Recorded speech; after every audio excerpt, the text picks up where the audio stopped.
Jadi kalau kita tidur pagi itu bukan hanya meningkatkan risiko sakit diabetes, tapi penyakit-penyakit yang lain. Dan satu hal, Rasulullah mengatakan jika kita tidur setelah sholat subuh akan meningkatkan risiko pikun, Pak. Pikun loh, Bu. Ya, Pak, gampang pikun. Lah kalau kita sholat subuh menjelang maghrib setelah asar, apa yang terjadi? Islam melarang, kita dilarang oleh Nabi kita tidur menjelang maghrib, betul? Bukan karena nanti ketindihan setan, bukan ya. Secara medis diketahui bahwa orang yang kebiasaan tidur antara asar sampai maghrib itu akan menurunnya daya tahan tubuh. Jadi gampang sakit infeksi, Pak, kalau Bapak tidur menjelang maghrib.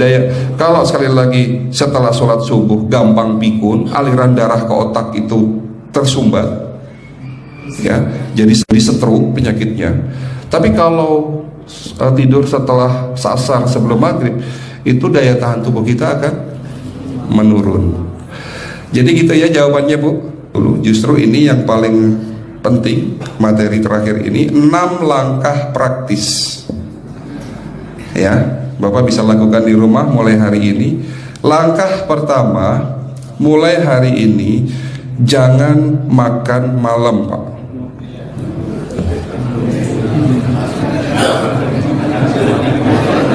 Ya, ala bisa karena biasa. Memang awalnya sulit, yang sudah kebiasaan makan malam itu sulit. Alasannya nanti nggak bisa tidur, Dok, betul ya? Nanti perutnya kembung, mual dan sebagainya. Itu karena kebiasaan. Dulu pun saya begitu. Tapi kalau sekali-sekali boleh, Pak. Misalnya diundang hajatan gitu, tetangga ada yang kawinan hajatan, ya udah apa-apa, menghargai itu makan malam. Tapi sekali-sekali itu. Tapi kalau tiap hari ini yang nggak boleh, betul ya, Pak? Jangan makan berlebihan dan jangan makan malam. Makan sate boleh nggak, Pak? Boleh. Siapa bilang nggak boleh? Sate itu, Bapak tahu daging kambing, daging domba adalah makanan sehat, tidak berkolesterol. Yang kolesterol itu lemaknya, Pak. Tapi kalau Bapak makan daging murni, dagingnya tok, ya sehat, Pak. Yang nggak boleh itu santannya. Jadi makan gulai itu jangan. Kalau gulai, sate aja udah. Ya, ataupun dibuat apalah, dibuat empal. Ya. Oke, itu yang pertama. Yang kedua, tolong catat. Jangan tidur larut malam, Pak. Batasan tidur jam berapa, Pak?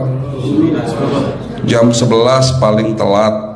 Harus sudah tidur. Kenapa? Apa penjelasan medisnya?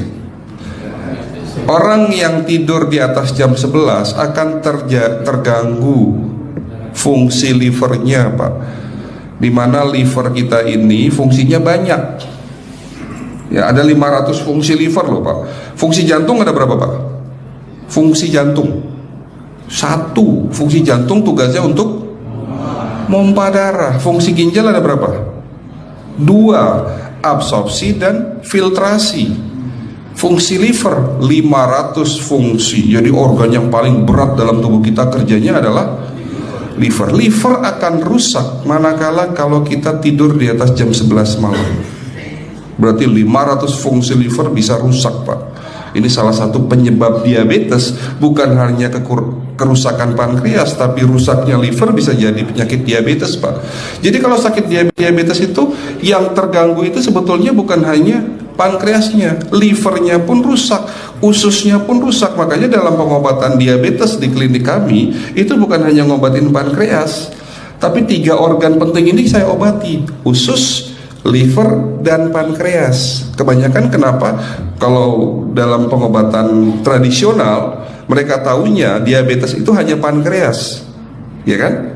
Tapi di sini dalam pengobatan holistik, orang yang kena liver itu 3 organ ini pasti rusak: usus, liver, dan pankreas. Salah satu penyebab dari kerusakan liver akibat kebiasaan tidur larut malam. Jadi salah satu penyebab diabetes pun bisa karena tidur larut malam.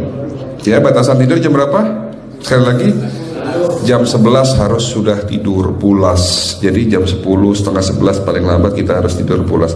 Nanti setelah jam 1 boleh bangun. Yang penting jam 11 sampai jam 1 ini harus tidur pulas. Jadi kalau Bapak mau sholat tahajud jam 2, setengah 3 ya monggo. Ya. Oke, itu yang kedua. Yang ketiga, air putih Pak dijaga 2 liter sehari. Bagaimana cara minumnya yang baik? Rasulullah sudah ngajarin kita ada 6 sunnah. Harus duduk, pakai tangan kanan, seteguk demi seteguk, membaca basmalah di saat minum, diakhiri dengan alhamdulillah, kan begitu. Ya, pagi hari minum 1 gelas bangun tidur sebelum sholat subuh. Setelah sholat subuh boleh teh, tapi juga dibilas dengan 1 gelas air putih. Sebelum mandi nanti Pak, minum air hangat. Kalau Bapak mandinya pakai air dingin boleh, tapi sebelum mandi minum air hangat, biar tubuh kita ini jangan terlalu dingin di saat kita kena air dingin. Sampai maghrib pastikan 2 liter sudah masuk dalam tubuh kita. Malam mau tidur, tolong perhatikan Ibu ya, malam mau tidur jangan banyak-banyak minum. Nggak boleh minum malam itu segelas sampai 2 gelas mau tidur. Cukup seteguk 2 teguk saja. Karena kalau sampai kita minum mau tidur 1 gelas besar, ginjalnya malah rusak Pak. Ya. Oke, itu yang ketiga. Yang keempat, puasa. Lakukan puasa secara rutin, insya Allah kita sehat. Nah, untuk penjelasan atau materi puasa nanti bisa hubungin staf saya. Nanti di bulan Ramadan tahun ini, kalau memang masih ada slot 1 sampai hari ke-20, saya bisa mengisi manasik kesehatan yang berkaitan dengan manfaat puasa untuk kesehatan. Insya Allah kalau memang masih ada slot waktunya, karena kita di bulan Ramadan hanya 20 hari kita mengisi manasik. Ya, oke, itu yang keempat. Langkah keempat. Langkah 1, 2, 3, 4. Langkah kelima. Nah, sebelum saya menjawab yang kelima, saya ingin membacakan sebuah sabda Rasulullah. Rasulullah bersabda, di dalam tubuhmu ada segumpal daging. Jika segumpal daging itu sakit, akan sakitlah seluruh tubuhmu. Dan jika segumpal daging itu rusak, akan rusaklah seluruh tubuhmu. Apa itu segumpal daging? Segumpal daging itu adalah hati. Tapi ternyata yang dimaksud Rasulullah itu bukan liver Pak. Yang dimaksud Rasulullah adalah hati kita, roh kita, jiwa kita, perasaan kita. Kalau hati kita rusak, kita banyak penyakit hati, iri, dengki, sombong, takabur dan sebagainya. Penyakit fisik akan muncul dalam tubuh kita. Ya, tidak ada orang stres itu sehat, betul tidak Pak? Tidak ada orang yang suka marah-marah itu sehat, betul tidak? Bahkan Rasulullah mengajar senyum adalah ibadah. Senangkan orang lain, permudah urusan orang lain, insya Allah kita sehat. Ya, jadi itu langkah ke-5. Langkah 1 sampai langkah ke-5 sifatnya individual, Bapak bisa lakukan sendiri di rumah. Tapi langkah ke-6 ini butuh bantuan pihak dokter atau rumah sakit. Kira-kira langkah ke-6 apa Pak? Lakukan pemeriksaan sebelum sakit. Jadi periksa itu jangan nunggu sakit baru periksa. Jangan seperti kayak Bu Ustazah tadi, diajak periksa, jawabannya takut ketahuan penyakitnya. Setelah stroke baru datang ke klinik untuk minta diperiksa. Kalau sudah stroke susah nggak nyembuhinnya Pak?